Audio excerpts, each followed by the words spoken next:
Askotan galdetzen didate zein den nire egunerokoa, eta niretzat oso zaila da saltzea nire egunerokoa, ze egunero desberdina da, ez? Ni pasatzen naiz 0-tik 200era eta 200-tik 0-ra ia egun batetik bestera, ez? Orduan badauzkat egun batzuk lasaiak, ez dakit irakurtzeko edo historia berriak aurkitzeko edo hurrengo proiektua zein izango den erabakitzeko erabiltzen ditudanak, eta gero baditut egunak, ez dakit, kobertura handi bat egitera joaten naizenean, goizeko 6-etatik gaueko 12-etara lan egiten dudanak, ez? Orduan, nire egunerokotasunera saltzea oso zaila izaten da, ze handi batean hori da freelance-on lana. Askotan lan asko daukagu, lan karga handia, eta beste aldi batzutan lasaiago gaude. Edonola ere, zaila da deskonektatzea, beti nago hor txiparekin, proposamenak bidaltzen, edo historia non egon daitekeen aurkitzen, eta horrela izaten da. Elkarrizketak antolatu, alde batetik bestera joan, asko irakurri, asko irakurri, artikuluak, liburuak, zen beti biliberzara, beti gomeztuzu oso konektatuta, lan egiten duzun esparruan. Eta gainera nik herrialde askotan lan egiten dut, askotan oso zaila da herrialde guztietan egunerokotasun hori mantentzea eta guzti buruz irakurtzea eta, baina saiatzen naiz gutxi gora bera. Agian errefuxiatuen krisia bisualki bai izan da oso ikusgarria. Eta nire kasuan, agian gehien atentzio handien eman didana izan da albiste hon bat, ez dakit, errefuxiatuak Hungariak mugak itxi zituenean, nolabait, Serbiako mugatik Hungariara pasatu ziren errefuxiatuak, ari ziren korrika eta presaka Austriara iritsi nahian, ez? Austriak, Hungariak barkatu, larrialdi egoera martxan jarri baino lehenago, eta errefuxiatuak, errefuxiatu eskatu nahi ez duten errefuxiatuak atxilotzen ez baino lehenago, ez? Eta nik badaukat markatuta goiz hortan gauden Nickelsdorfen, Austriaren eta Hungariaren arteko mugan, eta abisatu ziguten milaka eta milaka errefuxiatu iritsiko zirela egun horretan, azken eguna zelako, ez? Hungariak mugak itxi baino egun horretan itxiko zituela mugak, eta orduan denak ari zirela iristen. Eta argazki hori ikusgarri izan zen. Gogoratzen naiz, Euskadi irratian sartu nintzela Maite Artolarekin, eta Maite galdetzen zidan, baina zen badaude. Eta momentu horretan, 100-200 bat, eta ordu batetik bestera hasi ziren iristen milaka eta milaka eta milaka, eta ezen amaitzen, ez? Eta denak posik, horrela umeak barrezka, amak esaten zituzten garaipenaren zeinua, iritsi gara, ez? Eta agian hori da, ez dakit, nik uste dut hori izan zela benetan unkitu azkenean momentu askok, ez? Baina momentu polit hori ez, horrek benetan Europara iritsi, bazekiten behin Austriara iritsi eta zailena egina zegoela, gero, izan dituzte haien trabak, ez? Baina garaipen sentsazio hori, ez? Eta haien posa aurpegiak ikustea zen beti gebiltzan haien dramekin, ez? Negarrez ez dakizer, eta haiek posik ikustea oso polita izan zen. Nik uste dut, eta hau askotan erreflexionatu dut, oso hartu dut beste lagun batzuekin eta beste kazetari batzuekin, orain gertatzen ari denak asko markatuko duela datozen hamarkadetako Europako gizartea, ez? Eta gure esku dagoela pixka bat ikustea zer egin dezakegun. Haiek gugana moldatzeko eta guk haien moldatzeko eta bizikidetza bat bultzatzeko, ez? Azkenean ez dira asko eta asko ez dira itzuliko, Siriako gerrak luze joko du, eta pertsona horiek eskubide guztia daukate hemen ezartzeko eta hemen bizitza berri bat hasteko, ez? Eta hori haien egokitzapena ere gure esku dago. Nik ez daukat, ez dakit zein izan daitekeen tresna, nik uste dut komunitate txikietan ere asko egin daitekeela, ez dakit laguntzen, ez dakit haiek euskara ikasi, guk agian arabiera pixka bat, edo poliki joan moldatzen, ez? Nik uste dut Frantziak erakutsi digula eta Frantziako azken atentatuek erakutsi digute getizazioak eta isolamentu politikak oso ondorio txarrak ekartzen dituela, ez? Beraz, nik uste dut bizikidetza bultzatu beharko dugula denon artean. Eta beldurrik ez izan, ez? Askotan berriak beldur handia ematen digu. Eta azkean gizakiak dira, gu bezala, eta gure arazo frustrazio amets berdinak dituzte. Oso zaila da. Eta Siriaren kasuan asko ikusten da. Artikulo pila bat idazten dira Rakatik edo Mosule Irak, baina Estatu Islamikoak orain kontrolatzen dituen ere muetan petrolioa nola funtzionatzen duen, zertan bizi diren nondik lortzen duten dirua hori guztia. Eta egia esan ez dago, izango dute baten bat infiltratuta, baina kazetariak ez daude eta oso zaila da kontatzea, ez? Eta publikatzen ari dira informazio pila bat oso arriskutsuak direnak eta ez dakigunak egia den edo ez. Ez dakit hiltzen dituzten emakumeak edo oso informazio pisutsuak, oso gordinak, oso gogorrak, eta ez daukagu inolako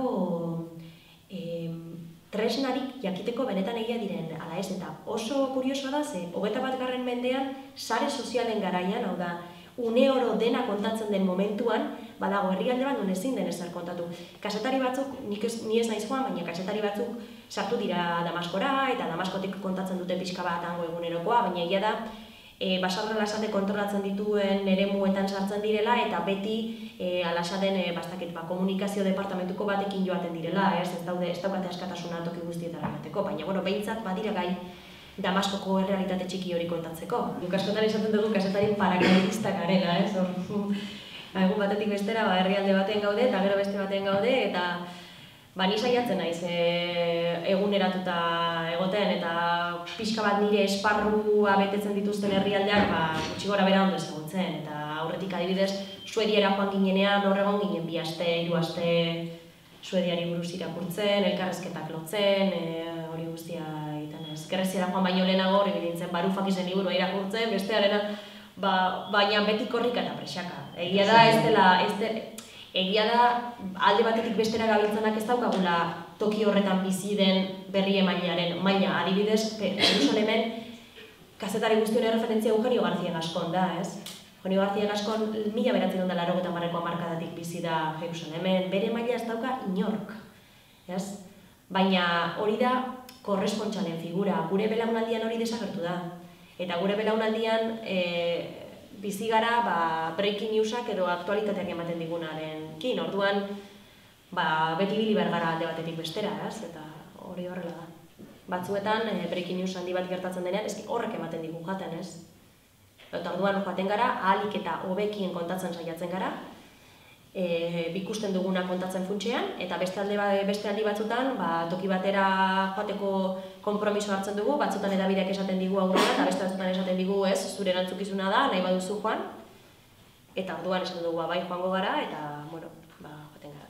Nik argi daukat berri emaileen figura desagertzeko zorian daudela, nik uste dute orain azkenengo berri emaileak erretiratzen direnean, figura hori desagertu egingo dela, naiz eta egoera ekonomikoa hobetu. Nik uste dut edabidek ohitu direla inbeste prekaritatera, egoera hobetu arren prekaritate horretan jarraituko dutela, ez?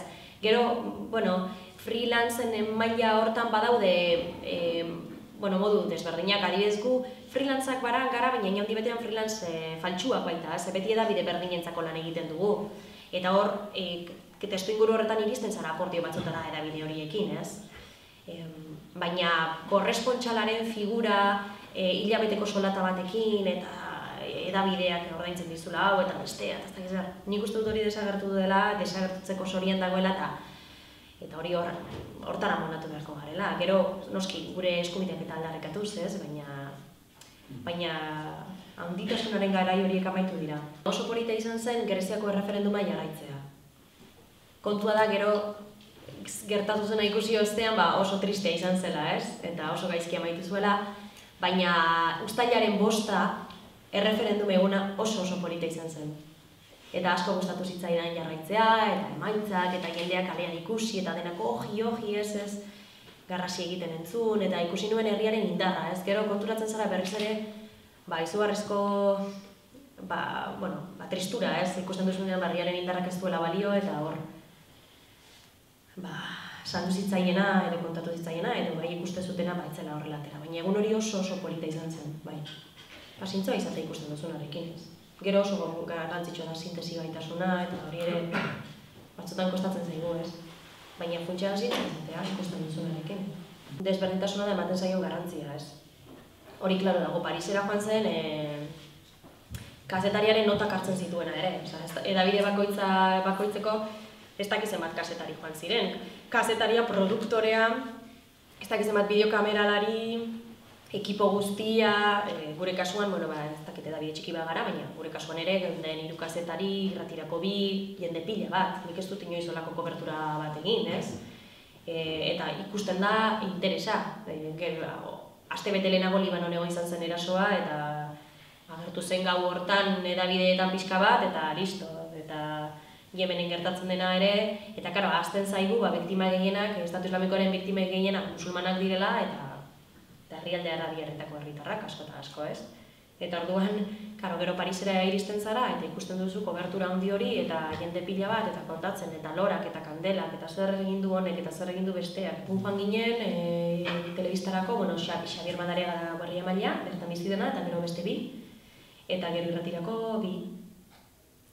Eta, klaro, egia da, izugarrizko, esaten duzu, ondo iruditzen zain, baina horrela izan beharko litzateke, toki askotan, ez bakarrik. Azkenean, asko bagara, kalitate hobeagoko lan egiten dugu, hori horrela da. Baina, egia da, Parisen kasuan izan zela ikusgarria. Eta beste toki batzuetan ez, eta horrek hausnartzera derrekortzen gaitu, ez? Esatera, baina, zergatik horren besteko, ez? Hurbil, badaukagu hurbiltasunaren ganako empatia hori, ez? Eta urruntasunak ez gaitu unkitzen. Eta hori arriskutsua da. Ze, monstrua etxean ikusi dugunen arte ez dugu espabilatu. Eta espabilatzeko modua ere ez da izan oso, azkenean horrek ekarri duena da islamofobiaren goraka da. Eta errefuxiatuen ganako erreakzioa, ez? Erreakzio txarra. Nik uste dut korona irakurtzea oso interesgarria dela. Bai. Ez dakit. Ulertzeko, gainera historiak dira, eta ez dakit. Interesgarria izan daiteke pixka bat ikusteko zer esaten dugu koranean ez da hori esaten da, koranak hori esaten dugu koranean esaten da, irakurri. Tarduan jakin moritzu esaten den edo ez. Eta bestela, ez dakit, bai, korana...